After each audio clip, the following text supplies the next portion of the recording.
Facebook has granted us some money to develop content using a 360 camera, which we built from their specifications. And a lot of faculty around campus are going to be, and students are going to be using this to generate content.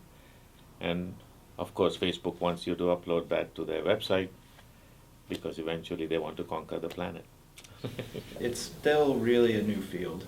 A lot of stuff needs to be worked on, and having this equipment in schools like RIT with students that know what's new on the bleeding edge is really going to help move this faster.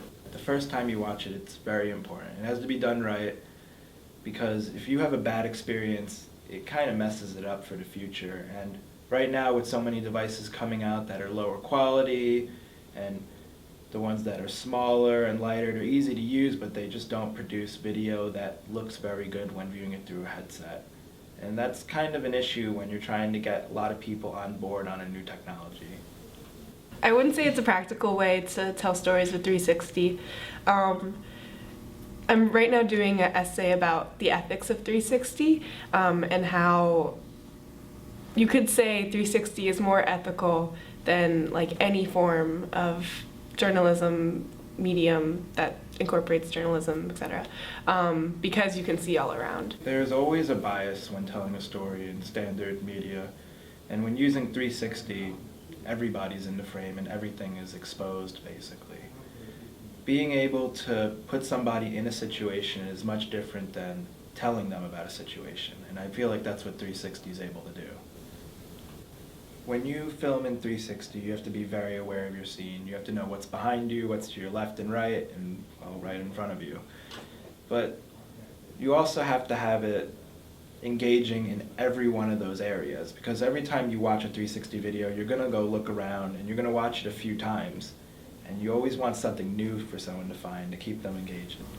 You just need action happening all around you. That's really what makes it so different and difficult. It's hard to incorporate text in the videos itself too. So in a normal like DSLR video, you can incorporate text and the text isn't warped and wonky.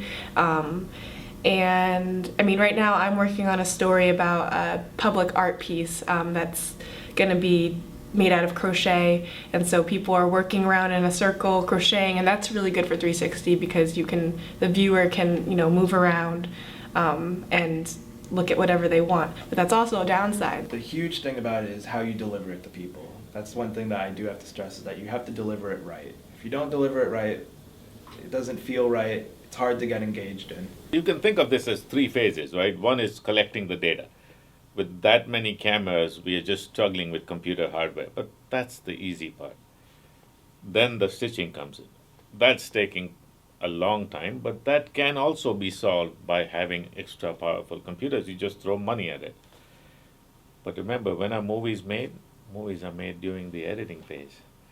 By the way, all through these two stages, I haven't even talked about audio. So then you have separate audio, then you got to go and edit. The tools for editing like Premiere for VR are relatively new. Many people haven't used them.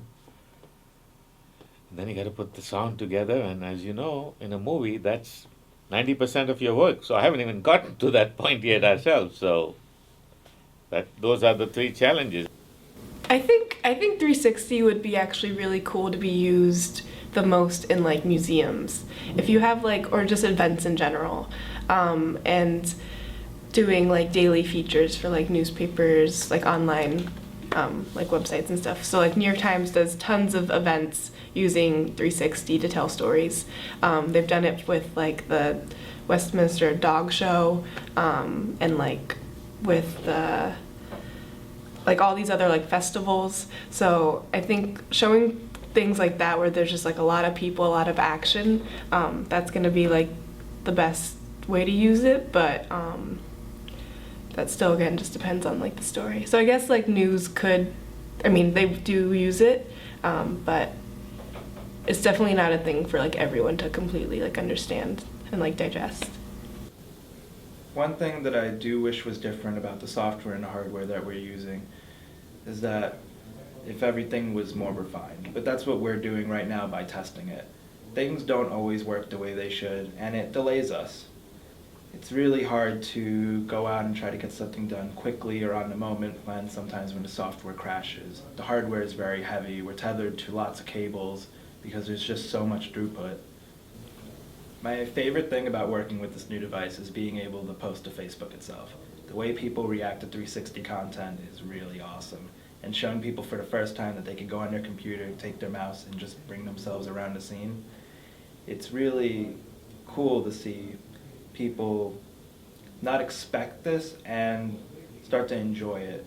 Kind of like when you put a VR headset on somebody and you watch them and you laugh a little bit because they're stumbling around, and it's just a very awesome way to experience content. It's even cooler for somebody working on it to see other people enjoy it. It is fun, it is very affordable at the entry level. Use it for applications like street maps, showing your neighborhood housing, work with Google. Those things have merit, and you might find that you might explore it further. But the rest of it, sort of wait and see.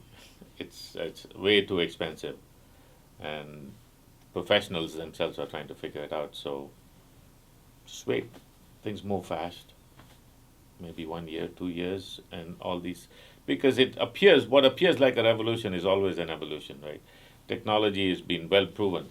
From a concept to widespread market adoption in any form, it doesn't have to be imaging, takes about 20 years. What you think is a revolution, like 3D printing started exactly 20 years ago, people have projected this in many, many years. So this thing was done in 1960, 1970. It's as old as that, by the way, even before that. I mean, there are 360 cameras which were put on the Google car. The first one started in about 1960. So it appears revolutionary because it's available for $400 or less. They say the product gets into the impulse buying regime of the consumer under $400. Then people start buying it. So right now, what you can get is good enough for you to start working with. So play with it, dabble with it, but wait on it's Wild West here, and we'll figure it out.